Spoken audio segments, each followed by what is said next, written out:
지난 주일에 이어서 데살로니가 전서의 말씀을 통해서 택함받은 성도의 세 가지 모습, 택함받은 성도의 세 가지 모습을 살펴보도록 하겠습니다. 사도 바울은 데살로니가 교회를 향하여 3절에 우리가 방금 읽었듯이 여러분의 믿음의 역사와 사랑의 수고와 우리 주 예수 그리스도에 대한 소망의 인내를 기억하며 하나님께 감사한다라고 고백합니다.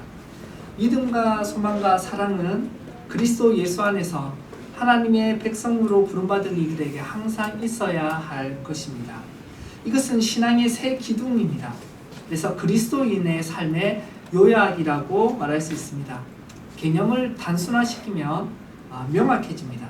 우리 신자의 삶, 그것을 단순화시키면 주 예수 그리스도 안에서 믿음과 소망과 사랑의 삶을 살아가는 것으로 설명할 수가 있습니다. 그런데 이렇게 중요한 믿음과 소망의 사랑은 눈에 보이지 않습니다. 하지만 우리가 어떻게 믿음과 소망과 사랑을 확인할 수 있냐면 바로 이 세 가지는 또한 열매를 맺기 때문에 우리는 확인할 수 있습니다. 믿음은 행위를 낳습니다. 그리고 사랑은 수고를, 소망은 인내라는 결과를 만들어냅니다. 그래서 우리가 행위를 볼 때에 믿음이 있는 줄 알고 수고가 있을 때에 사랑을 한다는 걸 알고 그리고 인내하는 모습을 통해 이 사람이 소망을 가지고 있구나라는 걸 우리가 확인할 수가 있는 것입니다. 이 세 가지가 바로 택함받은 성도에게 나타나는 세 가지의 모습입니다. 택함받은 성도에게는 믿음의 행위가 나타나고 사랑의 수고가 나타나고 그리고 소망의 인내가 드러나는 것입니다. 오늘은 데살로니가 교회 성도들에게 드러난 사랑의 수고에 대해서 살펴보겠습니다. 사도 바울이 데살로니가 교회를 향하여서 사랑의 수고가 있다라고 칭찬하였습니다.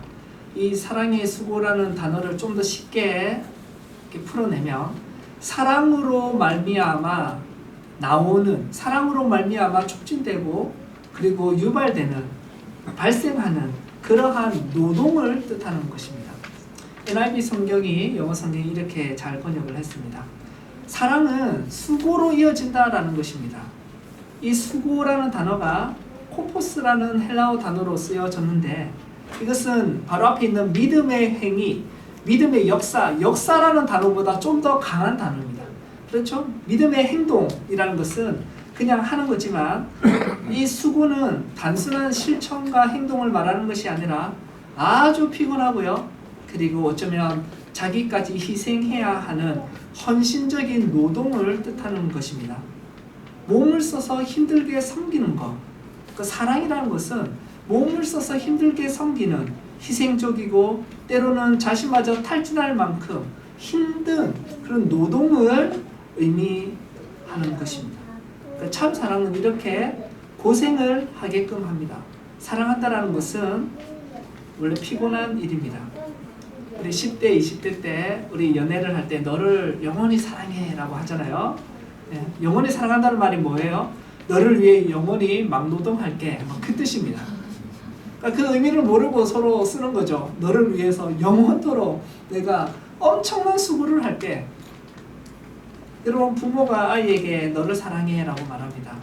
아이들도 엄마 아빠에게 사랑해 라고 합니다. 근데 그 사랑한다는 의미가 완전히 다르죠. 아이들이야 엄마 아빠에게 엄마 아빠 사랑해요 라는 것은 마음이 좋고 기분이 좋다라는 것입니다. 10대 때 연애하면 그런 것이죠.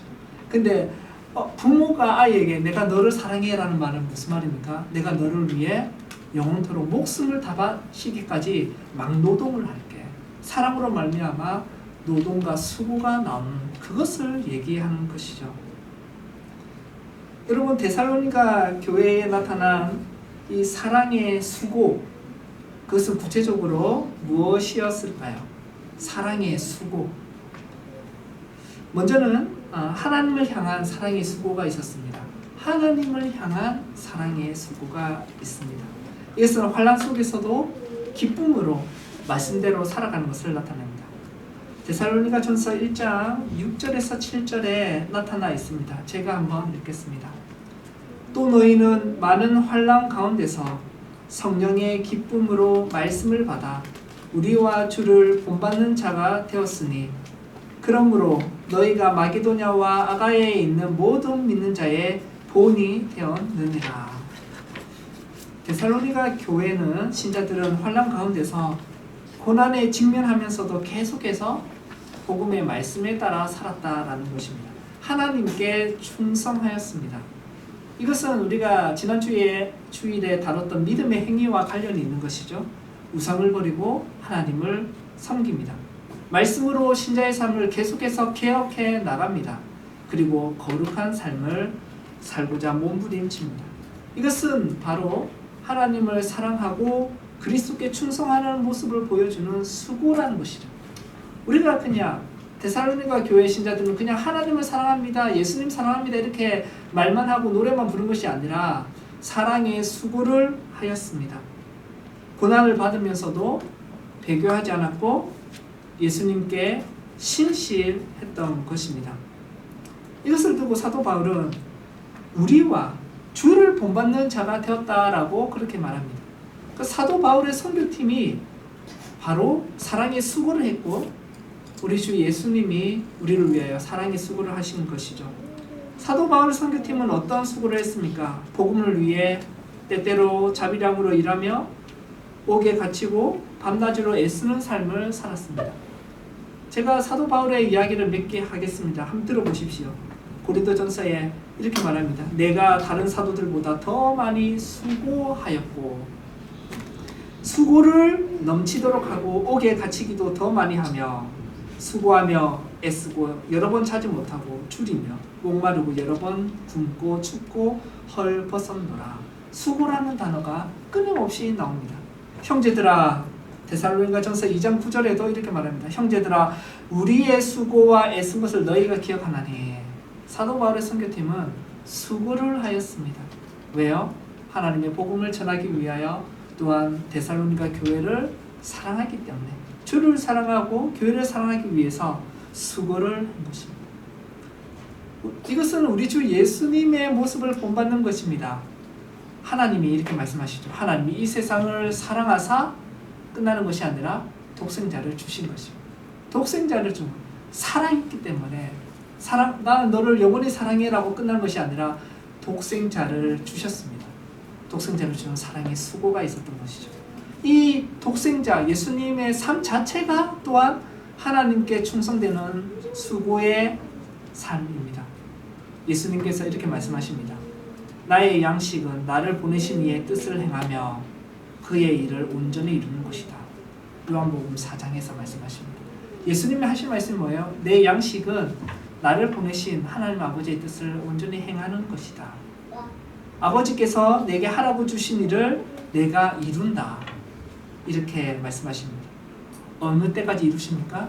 죽기까지. 사람의 모양으로 나타나사 자기를 낮추시고 죽기까지 복종하시며 십자가의 죽으심으로 사랑의 수고를 이루어 가시는 것이죠. 이처럼 사도 바울의 선교팀과 주님의 삶을 본받아서 데살로니가 교회도 사랑의 수고가 있습니다. 심한 고난과 핍박 속에서도 복음의 삶, 신자의 삶을 살아가고 예수님께 충성하는 사랑의 수고를 했던 것입니다. 이것은 다만 그 지역에만 머문 것이 아니라 퍼져나가서 마게도냐와 아가야에 있는 모든 믿는 자의 본이 되었습니다. 이처럼 하나님을 향한 사랑의 수고가 데살로니가 교회에 있었고 택함받은 모든 신자에게는 정말 주님을 사랑한다면 주님을 향한 수고가 나타나야 하는 것입니다.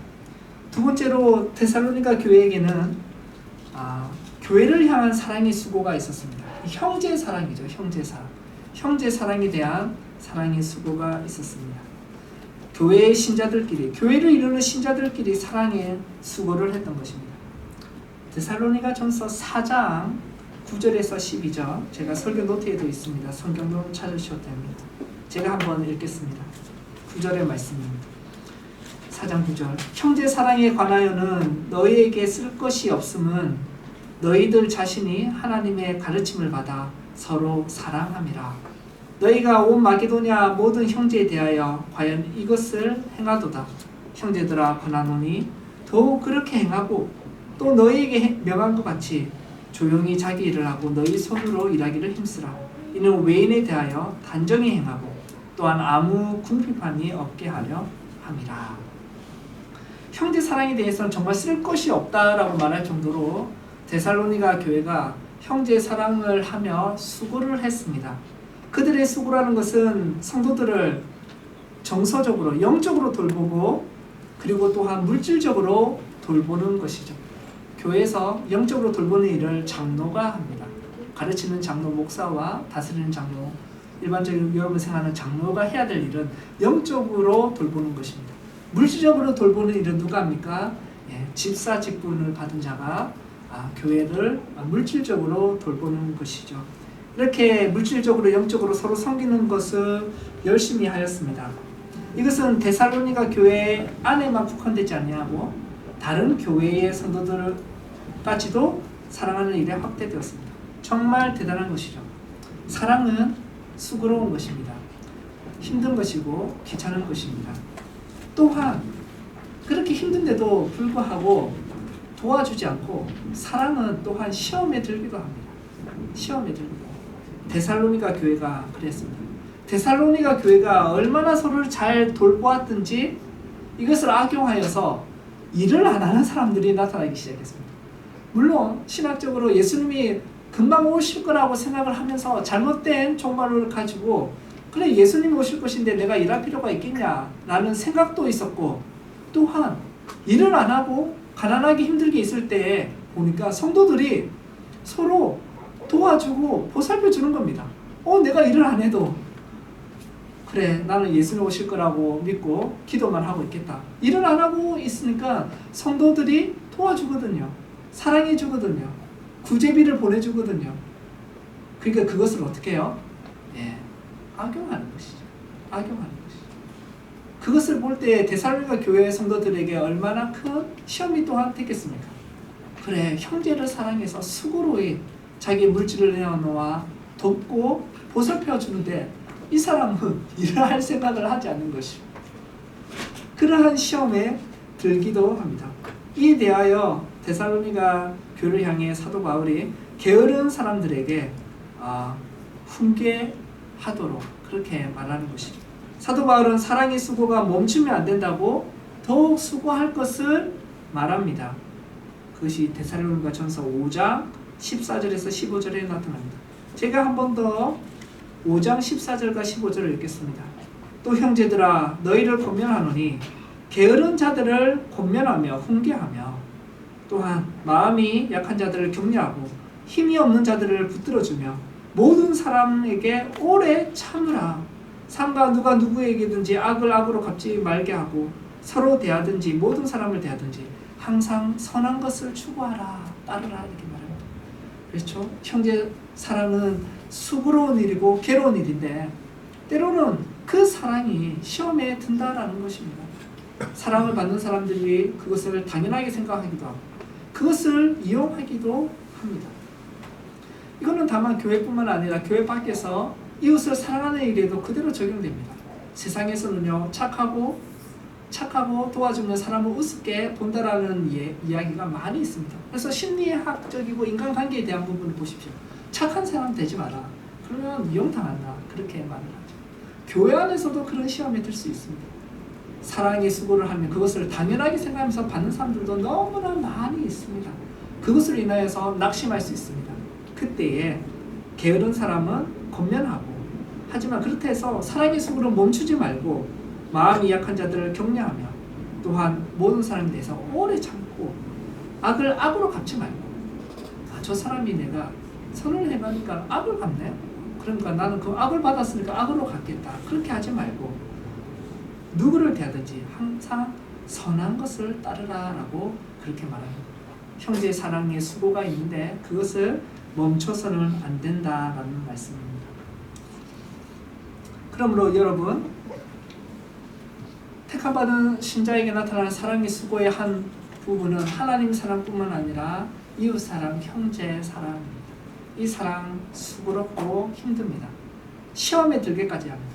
그러나 그것을 이겨내라고 말씀합니다.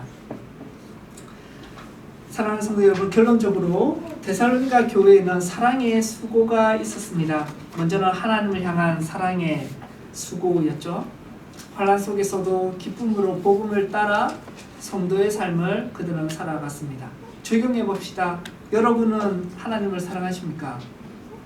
여러분은 예수님을 사랑하십니까? 여러분이 주님을 사랑한다면 여러분은 어떤 수고를 지금 하고 있습니까? 예수님께서는 너희가 나를 사랑하면 나의 계명을 지키라 라고 말씀하셨습니다. 요한복음 4장 15절이죠. 예수님을 사랑한다면 그 사랑의 수고가 나타나야 되는데, 여러분 안에 예수님을 향한 사랑, 하나님을 향한 사랑이 있다면 그 사랑에 드러나게 됩니다. 하나님의 말씀, 예수님의 계명을 지키는 것입니다. 예수님의 말씀을 따라 사는 것 정말 수고롭고 괴롭습니다. 예수님이 하나님의 말씀을 따라 살아갈 때 정말 괴롭고 수고한 것이죠. 여러분, 우리가 하나님을 사랑하면서 이 땅을 이렇게 산다고요? 그럼 내 평생 수고하는 거 아닙니까? 맞습니다. 우리는 평생 사랑의 수고로 부름을 받았습니다. 택함받은 자에게 나타납니다. 예수님이 이 땅에 태어나시는 성육신 자체가 하나님이 인간이 되면서 살아가시는 그 자체가 괴로운 일입니다. 그래서 예수님께서는 아침에 눈을 뜰 때마다 괴로운 하루를 시작할 수밖에 없었다라고 신앙의 선배들은 말합니다. 그렇죠. 신이 인간으로 살아가는 게 얼마나 불편하고 괴롭습니까? 하지만 사랑이 큰 것이죠.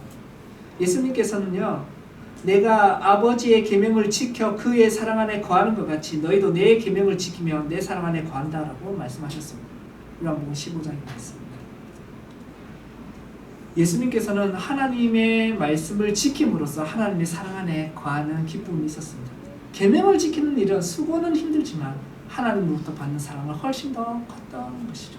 우리도 이 땅에서 하나님을 사랑하고 예수님을 사랑하며 살아가는 일, 피곤하고 힘든 일이지만 예수님 말씀처럼 그럼으로써 우리가 예수님의 사랑에 실제적으로 거할 수 있어서 더 큰 사랑을 누리게 되는 것입니다. 택한 백성은 주님의 계명을 지킵니다. 그리고 하나님 사랑의 수고를 감당합니다. 우리 가운데 그 모습이, 여러분 안에 그 모습이 나타나야 되는 것입니다. 노래만 부른다고 되는 일이 아니라 그냥 입술로 고백만 하면 된다고 그런 것이 아니라 바로 우리의 월요일부터 주일 온 삶, 24시간의 삶이 하나님께 사랑의 수고가 되어야 하는 것입니다. 그러면 우리의 삶이 하나님의 사랑으로 가득 찹니다. 또한 둘째로 여러분, 데살로니가 교회는 형제를 사랑하는 수고를 했습니다. 우리가 살펴보았습니다. 이 사랑 역시 정말 어렵죠. 수고가 따릅니다. 데살로니가 교회 안에서도 형제 사랑을 오용하는 사람들이 나타납니다. 일하지 않고 교회 도움만 받으려는 사람이 생겨난 것입니다. 여러분, 우리가 교회를 다니면서 정말 주일학교를 섬기든 대학부나 청년부에 봉사를 하든 또 집사와 장로로 교회를 섬기든 신자의 선한 행실에 찬물을 끼얹는 사람들이 항상 교회 안에 있습니다. 교회 밖에만 있는 것이 아니라 교회 안에도 있습니다. 죄인들이 모여 있어서 그런 것이죠. 우리를 좌절시킵니다. 사랑하는 것이 너무 힘들고 그만하고 싶습니다. 편하게 신앙생활하고 싶습니다. 그래도 우리는 사랑의 수고를 계속합니다. 왜냐하면 우리가 하나님부터 사랑을 받았기 때문이요. 또 택함받은 백성은 교회를 향한 사랑이 없을 수가 없습니다. 교회를 사랑할 수밖에 없고 그 사랑은 수고를 나타내기 때문에 그렇습니다. 언젠가 한번 제가 작은 카페에서 커피를 마시고 있는데 혼자만의 시간을 잘 보내고 있었습니다. 근데 아주머니 세 분이 말씀 나누는 이야기를 강제로 듣게 되었습니다. 맞죠? 강제로 들었다는 게 무슨 의미인지 아시죠? 그냥 앉아있는데 옆에서 세 분이 큰 목소리로 하시는 거예요. 두 분은 사돈지간에 할머니 분들인데 불교를 열심히 전도하고 있는 모습을 제가 굉장히 경험을 했습니다. 그래서 재밌게 들었어요. 도대체 이분들은 어떻게 절에 다니라고 얘기를 하나라고 하니까 딱 이런 말을 하는 겁니다. 한 분이 이제 사돈 어른에게 하는 거죠. 절에 다니는 건 너무 좋다. 교회 다니면 헌금 액수를 딱 정해준다. 11조 이렇게 10분의 1 내라고 하니까 그렇잖아. 근데 절에 다니면요 그런 거 없어요. 그냥 마음이 가는 대로 하면 됩니다 라고 하면서, 그래서 얼마나 마음이 편한지 모릅니다. 그런 식으로 이제 이야기를 하는 것이죠. 재밌게 들었으면 많은 얘기들이 있었는데 이제 헌금 얘기 11조 얘기하는 거죠. 딱 강제로 헌금을 강요하고 몇 분에 몇 해야 되고.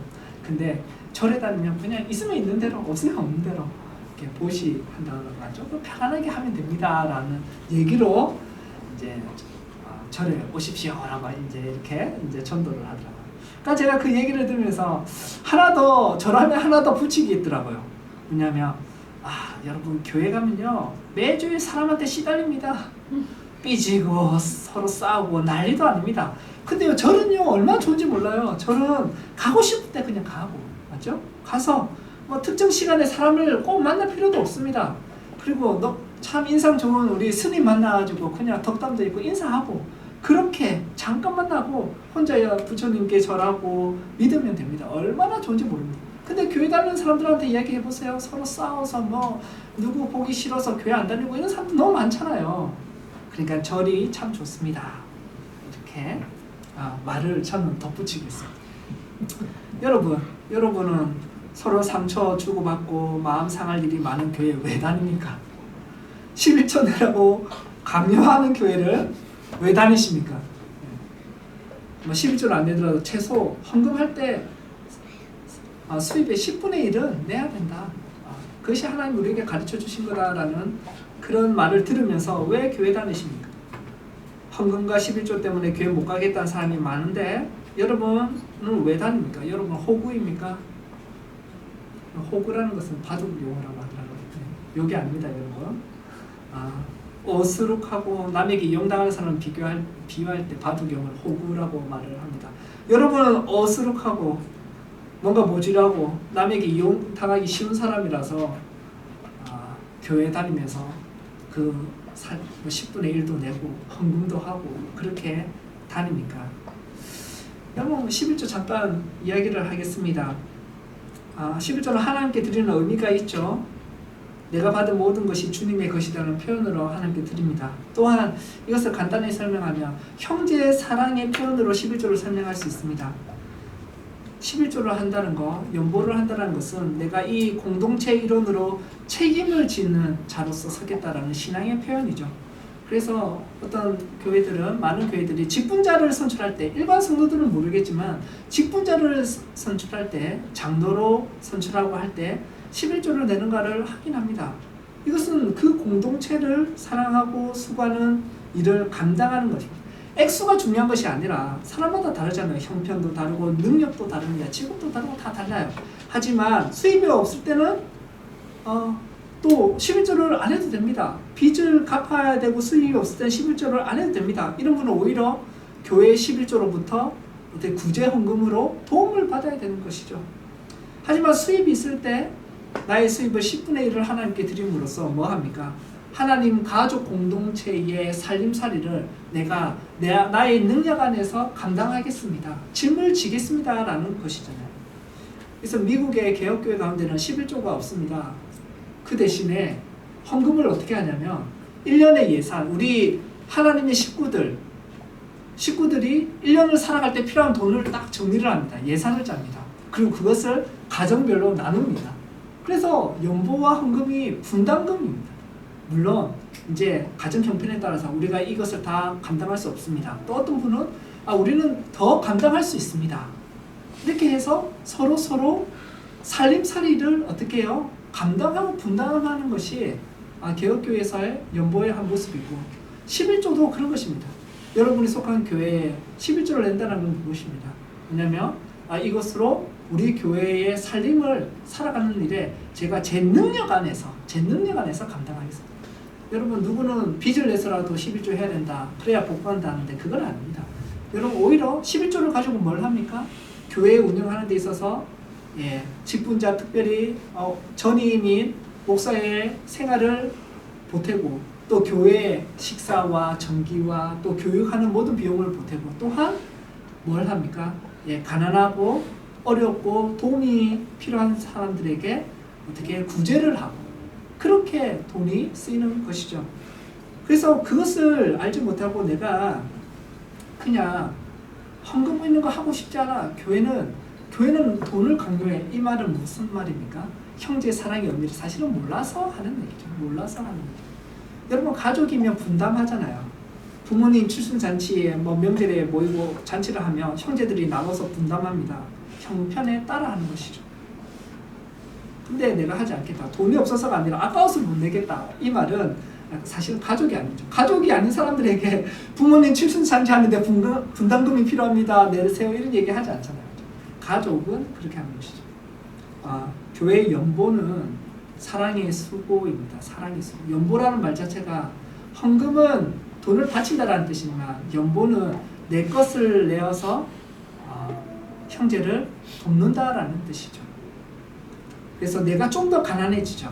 내가 받은 것에서 연보함으로써 나는 조금 가난해지지만 가난한 나의 형제는 좀 더 부유해지는 것입니다. 이것은 예수님을 닮는 모습이죠.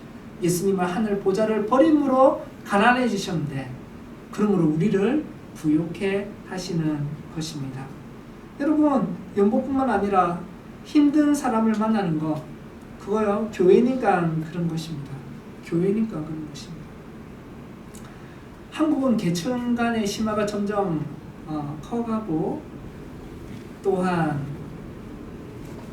계층 간의 직장과 또 재력에 따라서 사람을 만나는 것도 점점 어려워지고 있습니다. 그렇죠? 아파트 단지도 있고 직장이 있는 사람들만 만나고 합니다. 교회는요, 다들 경제적인 차이가 있고요, 또 배움의 차이도 있고요, 또 물론 기질의 차이도 다 있습니다. 하지만 하나님이 예수 그리스도 안에서 우리를 하나라고 하고 불러주신 것입니다. 교회는 그런 것입니다. 이거는 교회에서만이 볼 수 있습니다. 절에 나가는 사람들이 어떻게 볼 수 있겠습니까? 다른 동호회에서 어떻게 볼 수 있겠습니까?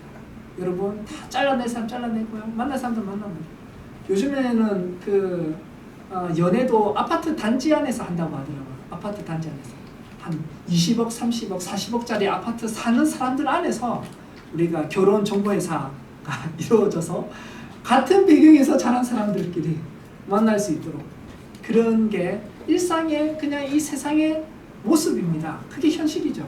근데 교회는 다릅니다. 교회는 다릅니다. 교회는 다릅니다. 이것이 사랑의 수고가 있고 예수님께서는 우리를 이 하나된 가족으로 교회로 불러주신 것입니다. 사랑하는 성도 여러분, 사랑에는 수고가 있습니다. 오늘 특별히 우리 은평시민교회 성도들에게 적용하고자 하는 메시지는 사랑의 수고를 더욱 하십시오는 아닙니다. 왜냐하면 사도 바울이 말씀한 것처럼 형제의 사랑에 관하여는 여러분에게 말할 것이 사실 없습니다. 목사로서 말할 것이 없습니다. 여러분은 정말 수고를 많이 하고 있고 여러분은 제가 보기에는 감당하기보다 더 힘든 일들을 또 어쩔 수 없이 감당하고 있기도 합니다. 이미 사랑의 수고를 여러분 충분히 하고 있습니다. 근데 제가 강조하고 싶은 것은 이 사랑의 수고를 그만두고 싶을 때가 온다라는, 시험이 온다라는 것입니다. 데살로니가 교회처럼 그 사랑을 악용하는 사람들도 있고 우리의 사랑의 수고를 흔드는 그런 사람들이 많이 생기기도 합니다. 그러나 여러분 항상 선을 따르기를 원합니다. 여러분 선을 행하다가 낙심하지 마십시오. 선을 행하다가 낙심하지 마십시오. 왜냐하면 때가 되면 또한 거두고 여러분 우리가 형제에게 사랑을 하는 수고를 하는 거 하나님의 명령이기 때문에 그런 것입니다. 하나님의 사랑이기 때문에 그런 것입니다. 하나님을 사랑하기 때문에 또한 형제를 사랑하는 것입니다. 여러분 우리의 믿음이 더욱 자라가고 우리의 사랑이 더욱 풍성해지기 원합니다. 그러므로 내가 택함받은 사람이구나. 믿음의 행위뿐만 아니라 사랑의 수고가 나타나므로 나는 택함받은 사람이다 라는 것을 눈에 보이게 드러내는 모든 성도님들 되시길 간절히 바랍니다. 아멘.